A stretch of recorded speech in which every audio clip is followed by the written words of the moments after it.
매일 성경과 함께하는 오늘의 큐티 시간입니다.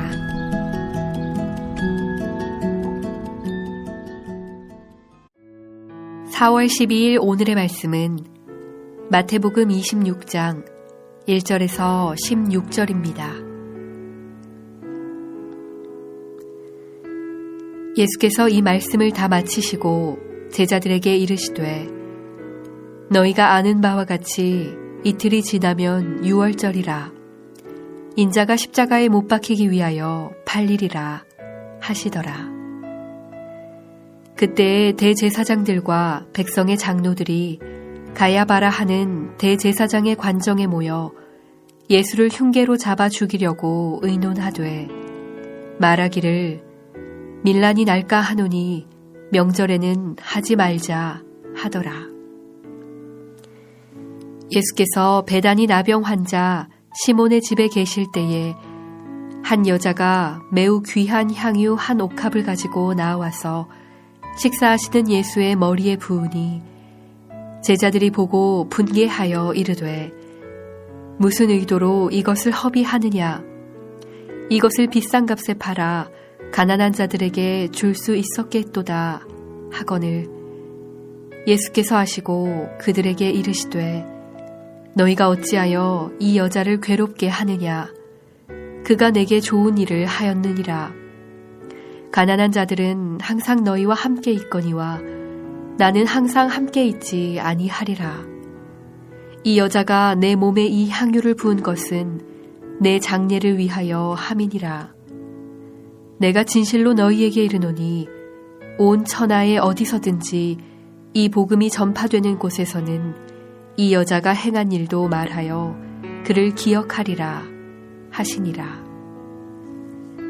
그때 12 중에 하나인 가룟 유다라 하는 자가 대제사장들에게 가서 말하되 내가 예수를 너희에게 넘겨주리니 얼마나 주려느냐 하니 그들이 은 30을 달아주거늘 그가 그때부터 예수를 넘겨줄 기회를 찾더라.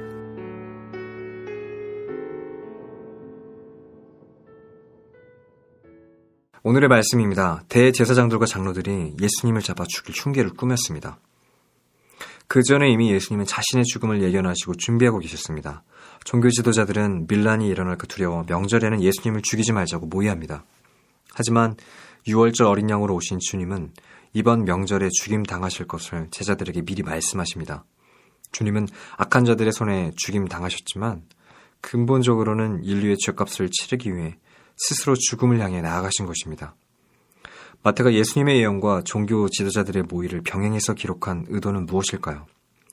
예수님의 십자가 죽음은 악한 자들의 흉계이기 이전에 예수님이 우리를 위해 유월절 어린 양으로 희생하신 사건이기 때문입니다.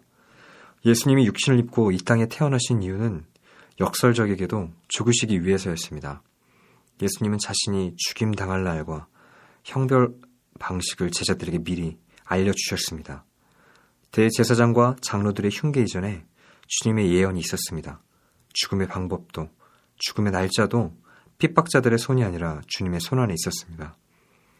핍박자들은 밀란을 염려해서 유월절 이후에 주님을 죽이자고 계획하지만 유월절 어린 양으로 오신 주님은 이번 명절에 자신이 죽임당할 것을 아셨습니다. 십자가 죽음은 우리를 위한 주님의 의지적인 결단이었다는 의미입니다. 우리는 경의와 감사로 예수님의 십자가를 대해야 합니다. 십자가에서 죽으신 것은 주님이 이 땅에 오신 이유의 목적이었습니다. 때가 왔을 때 주님은 두려워 움츠러들거나 다른 길을 찾지 않으시고 십자가를 향해 나아가셨습니다. 우리를 죄에서 구원하고 우리에게 영원한 생명을 주시기 위해 흔들림 없이 십자가로 전진하신 주님께 드릴 것은 감사와 찬양입니다. 예수님이 베다니에 있는 시몬의 집에 계실 때 한 여인이 예수님의 머리에 귀한 향유를 부어드렸습니다. 제자들은 예수님께 향유를 부은 것이 허비라고 판단해 여인을 비난했습니다. 매우 값진 향유였기 때문에 그것을 팔아 가난한 자들에게 나눠주는 것이 좋을 뻔했다고 말했습니다. 그런데 예수님은 그녀의 행동이 당신의 장례를 위한 준비였다고 해석하십니다. 그리고 복음이 전파되는 곳에는 그녀가 행한 일도 함께 기억되리라고 말씀하십니다. 여인의 의도와 상관없이 예수님은 왜 그녀가 향유 부은 것을 장래의식으로 해석하셨을까요? 예수님의 머릿속에서는 이미 십자가의 길이 시작되었고 이미 장래를 생각하고 계셨습니다. 여인이 예수님께 향유를 부어드린 의도는 성경에 기록되어 있지 않습니다. 죄사함에 대한 감사 혹은 가족을 살려주신 데 대한 감사였을 수도 있습니다. 선지자와 제사장, 왕의 머리에 기름을 붓듯이 존귀한 분에 대한 예법일 수도 있습니다. 그런데 예수님은 그 이유를 여인에게 묻지 않으시고 당신의 장래를 위함이라고 해석하셨습니다. 이는 여인의 의도보다 주님의 결단이 담긴 해석입니다. 주님의 마음속에서는 이미 십자가의 길이 시작되었습니다. 예수님은 자신을 이처럼 섬길 기회가 얼마 남지 않았음을 암시하시고 그녀의 헌신과 섬김을 높이 사셨습니다. 예수님은 가장 가까운 이들인 제자들에게도 이해받지 못하셨습니다. 사실 제자들은 가난한 자들에 대한 긍휼보다 재물에 대한 욕심 때문에 여인의 행동을 비난했습니다. 그러나 주님은 가난한 자들에 대한 의무보다 주님에 대한 헌신이 우선되어야 함을 가르쳐 주셨습니다.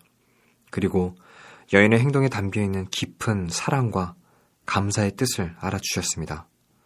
다른 성도가 주님을 섬기기 위해 헌신하는 것을 자신의 짧은 생각으로 판단한 적은 없는지 돌아보아야 합니다. 또한 예수님에 대한 헌신보다 다른 활동에 더 치중한 적은 없는지 우리도 돌아보아야 합니다. 12자 중 하나인 가룟 유다가 예수님을 배신했습니다. 그는 대제사장들에게 가서 예수님을 넘겨주겠다고 제안합니다.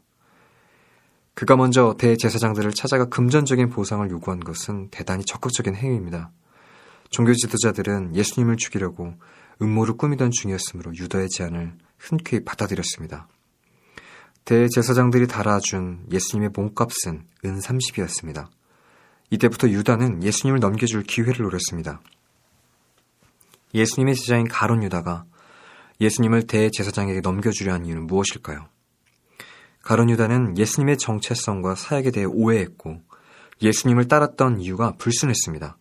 가룟 유다가 예수님을 배신한 이유에 대해 본문은 금전적인 이유의 다른 동기를 밝히고 있지는 않습니다.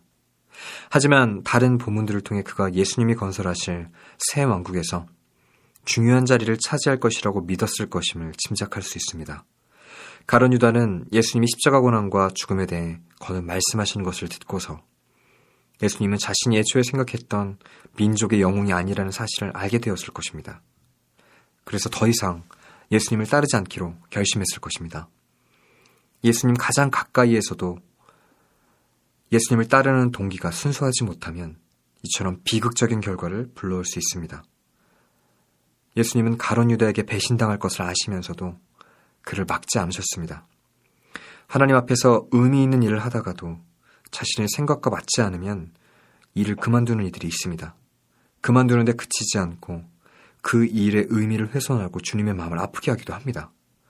그래도 주님은 당신의 뜻을 진행하시고 성도가 주님의 뜻을 저버리는 죄를 짓지 않기 바라십니다.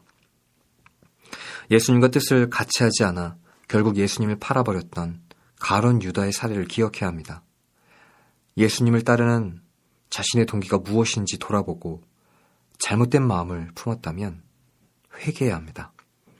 오늘의 말씀을 기억하며 함께 기도하겠습니다. 사랑의 주님, 향유 부은 여인처럼 주님 앞에 아낌없이 드리는 자가 되게 하여 주시옵소서. 주님을 따르는 동기가 순수하지 못하다면 나의 마음을 정결하게 하여 주시옵소서. 주님의 뜻대로 살아가길 소망합니다. 살아계신 예수님의 이름으로 기도합니다. 아멘.